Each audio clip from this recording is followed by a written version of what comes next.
Did someone just tell Ati not to spend her money? I'm sorry, what? Am I not grown? Well, yes, I am grown, but unfortunately, these times are rough. These times were tough. These were the really, really rough patches on our journey to save. Hey friends, hey fam, it's your girl Ati. Welcome to my channel, Ati Tells All, where it's all about business, finance, faith, and lifestyle. Today, I want to share with you guys a couple of tips on how we saved 35,000 Canadian dollars in 1 year. Stick around.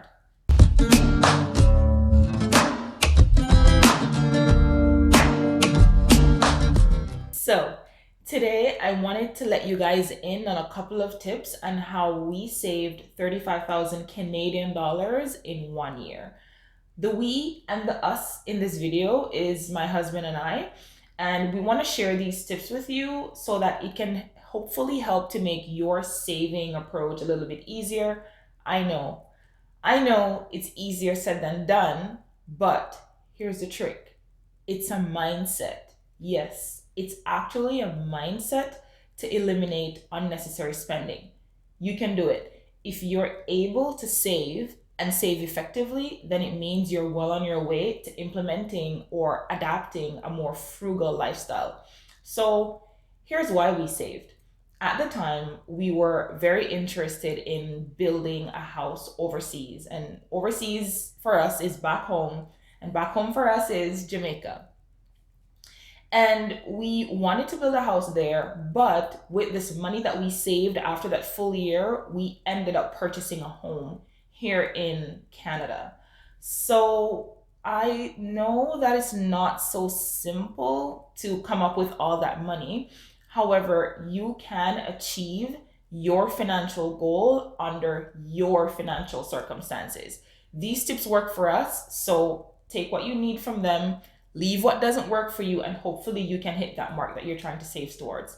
So, before I get into these 12 tips, I just want to kick this off by saying to you, first thing you have to do is create your challenge. And the second thing is you need to believe in your challenge. Okay, so enough background. Let's get into these tips. So, the first thing that we did, and it really worked for us, is we created a budget. Back in 2015, when we wanted to purchase our first home, that's what we did. We created a budget, and a good budget works. It really does. If you've ever gotten financial advice from me, or we've just been talking about your financial goals, the first question that I probably would have asked you is, do you have a budget? The secret to a good budget is you have to fully disclose your income. You just have to be honest. You might be single, you might be married, you might have a partner, or you might be cohabitating with someone. So you might not be comfortable disclosing your income, but unfortunately, that's the only way it's going to work. Next, you have to be honest about your spending habits. Then and only then can you lay out your must pay bills and put them beside your not so great spending habits. So if you're a free spender, oh boy, this will be excruciatingly painful for you. It's hard. I've been there. It's not easy to budget, but if you have a good budget, it will work for you. The key to this is you have to learn to cut the unnecessary spending and stick to your budget. So, back in 2015, when my husband and I were on this journey to saving to build a house back home, we ended up saving around $1,500 per month just by sticking to this budget. And this is not including all the other things that we were able to cut down. This $1,500 a month was just what we were able to save because we were on a budget. And that ended up being around $18,000 for the year. I'll do another video, I'll link a full video on simple ways to budget and save effectively. The next tip that helped us on this journey of saving 35,000 Canadian dollars in 1 year was we had to reduce our yearly family vacations.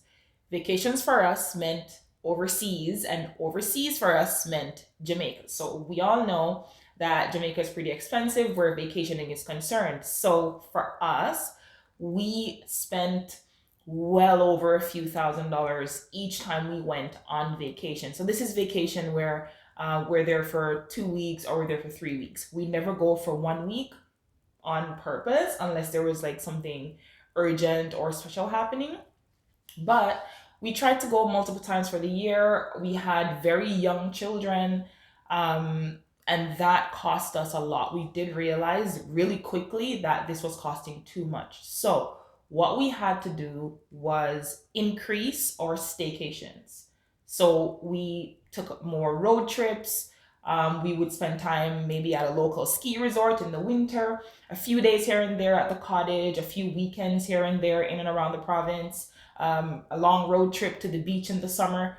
We took single trips, however, back to Jamaica when there were special occasions or emergencies. So, for example, weddings and funerals. We do go back, and those we typically go for a couple of days or just a week, but I either go by myself or my husband goes by himself. So that really reduced our trips and the cost that it would usually incur from year to year. So again, our yearly family vacations, we reduced those to around one time per year. That helped us to save around $5,000 a year just by going on vacation once. The next tip that helped us to save around 35,000 Canadian dollars per year was we saw where we could reduce our utility bills. Depending on where you live, your bills could be on the high end or on the low end. Either way, there's always an opportunity to save. We didn't have a water bill back then, and we also didn't have a gas bill. I'll do another video, a full video on how you can reduce your utility bills in general, and I'll go into more details where water and gas are concerned. But for us at that time in 2015, in that apartment, we only had a hydro bill to pay. So, hydro in Canada is the equivalent of your electricity bill. So, how did we reduce our electricity bill? We use only LED light bulbs. We replaced each 60-watt bulb with an 8-watt replacement. That's a big deal. It's just as bright and just as efficient, and it's cool to the touch. Well, I'm an 80s baby, so I know this. There are these, I guess they're fluorescent bulbs. I don't know, maybe I got that word wrong. But when you touch them, they would be too hot for you to touch. So these low energy and high efficiency bulbs, they're actually cool to the touch. So that gives you a pretty good indication of how much energy you're saving. And what we also do is we try to turn off the lights as soon as we leave the room. We also reduce the number of light bulbs in our light fixtures, and that goes a long way. The last thing that I remember that we used to do, or I still try to do that now, but back then I started to batch cook in the oven. So if I'm making chicken and veggies for dinner, I would put the chicken on its own tray, and then I'll put the veggies on their own tray, and I'll just turn the oven on. Everything is cooked at once, and I don't have to run the oven, run the top burners, and doing an on and off thing where the energy is concerned. So reducing our hydro bill gave us the opportunity to save around an extra $25 per month, and that would run us $300 savings per year on our hydro bill. The next tip that we used to help us to achieve our saving goal was we were able to lower our cable bill. So we're still doing this actually, and it's something that we will probably continue to do forever. So we broker between our network providers because they're always having promotions. So we would switch our network provider almost every year, if not, maybe 9 to 12 months. We switch because, again, there's a promotion, the monthly payment is probably lower, and the service is the same. You get the same channels, you get the same cable features. The internet speed is either the same or even better, and you get a home phone. You always have a home phone. The bonus to switching for us like that was there was no effect on our credit. That does not affect your credit at all. and we always get a promo in the mail. So we just take advantage of that. So that helped us to save about $60 a month on our cable bills, adding up to $760 per year. So the next tip is we were able to reduce our grocery bill. This one might not be so easy, I know, but it's definitely doable. Here are just a few tips to help you to reduce your grocery bill. Only buy what you need, make use of the leftovers, and try to freeze your extras so you always have them for later use.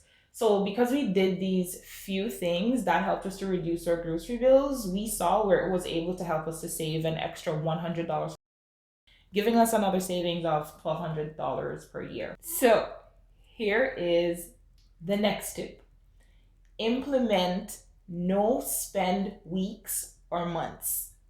That's what we did. There were durations of weeks and months that we decided that under no circumstances are we going to spend outside of our very strict budget. Did someone just tell Ati not to spend her money? I'm sorry, what? Am I not grown? Well, yes, I am grown, but unfortunately, this is what adulting looks like. I won't lie, guys. I can't lie. These times are rough. These times were tough. These were the really, really rough patches on our journey to save. There's no dollar amount to give you for how we implemented no spend weeks and months, but the next couple of tips will show you exactly how we were able to do that. So the next thing that I was able to do was reduce my mall visits. I had to reduce my visits to the mall. I had a real problem, you guys. My husband had a real problem with me, wanting to go to the mall and shop all the time. And if you guys know Ati very well, you know what my favorite mall is. Yes, Yorkdale Mall in Toronto. My friends used to tell me all the time, oh my gosh, there were too many visits, so many stores that were my favorite stores. Like, all my stores are there. All the boutiques that are there are my favorite boutiques. So I had to physically restrain myself from going to the mall. I had to ban Ati. I get it. Sometimes ladies just need to, get a break. We're happiest in a retail environment. Let's admit that. So if you really, really need a break, but you're on your way to saving, to achieving that goal, go to the mall, leave your wallet, see what happens. So I know for me back then, that helped me to save about $300 a month, roughly $3,600 a year. That's a lot of money. Next thing I was able to do was reduce online shopping. If you think the mall was bad, online retail is even worse. You have to resist the urge to add to cart. I'm calling it the add to cart syndrome. I've done it. I've done it. And I would add items to the cart and I would wait until they go on sale to give myself the urge or, less guilt as to why I'm buying it. But if you know these online stores very well, everything is always on sale. It really adds up, especially those stores that don't have shipping fees. I struggle with the urge to do that right now. Okay, I must confess that I actually have one item in my Amazon cart right now, but don't judge me, just wait. My daughter asked for drawing pens, so I put them in the cart and I decided to wait until I come up with another item that I need to buy before I hit that purchase button so that I can get that free shipping. I'm excited to hit that purchase button. But either way, back then, it actually helped me to save around $150 a month. That's what I know I would spend just shopping online for random stuff. So that would give us an extra savings of $1,800 per year. The next thing that helped us to save that money was reducing our weekly restaurant habit. It's not easy to cook a home cooked meal every day when you have to work 9 to 5 and then feed a fully functioning family. So we would eat out a lot, and I mean a lot. It could have costed us a whole lot more if our children weren't so tiny. I mean, they were really small, they were practically babies. That was in 2015. So I know it could have cost us a lot more, but to curb the habit, we tried to set up scheduled dates so when we would actually go out to eat. So we wouldn't be allowed to eat out this weekend, but we might be allowed to eat out next weekend. And that helped us to save roughly $280 per month. And that adds up to about $3,360 per year. And that's just going to the restaurant, guys. That's crazy. The next tip that did help us was meal planning. So this is not about meal prepping, meal planning. Rough grocery plan for the week. Plan the kinds of meals that you want to eat out throughout the week. That's what we did. And that helped us a little bit. I know I've actually fallen off the wagon right now, but that did help us. And so we would just go grocery shopping around that list. And that way you actually feel guilty when your refrigerator is full, your freezer is full, your pantry is full, and you still feel like going to the restaurant. So it works every time. The next thing I did at that time was I did my own hair. Well, I still do my own hair, but at the time I had some really cool dreadlocks and I would groom them myself. Otherwise, I would be spending around $80 per month just to get someone to wash my dreads and groom them. And that would end up saving me about $960 a year. So, I mean, that was a big deal. It wasn't that difficult for me to do. So I was able to save that way. Last tip, guys, and I'm sorry, a lot of you are not gonna like this one, but we don't do traditional shopping seasons. What are the traditional shopping seasons that we don't do? Christmas.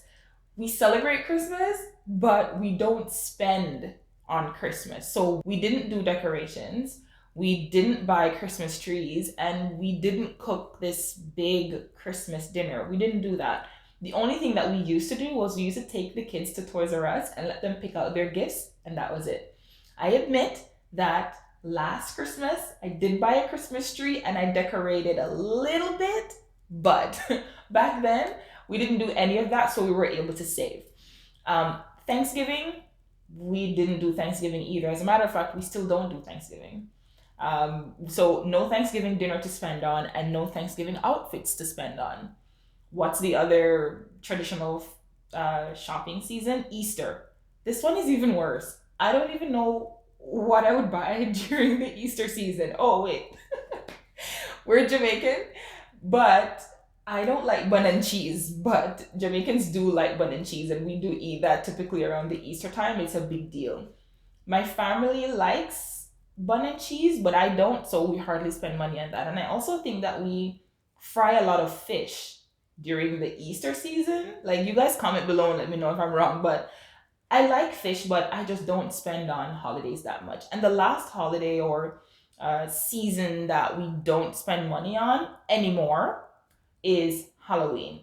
So for religious reasons, we don't allow our children to go out trick-or-treating. We don't celebrate Halloween anymore. And so that obviously means that we're saving on outfits and we're saving on candy. Okay, so we were able to stick to our budget and follow all those tips that I just gave you guys for the most part. We did fall off the wagon a couple of times, but we were able to stay on track and we ended up saving over $35,000 in that 1 year. And I want to encourage you guys, remember, your financial circumstances are not the same as anyone else's, but as long as you can look into whether or not you're creating a budget, are you following your budget?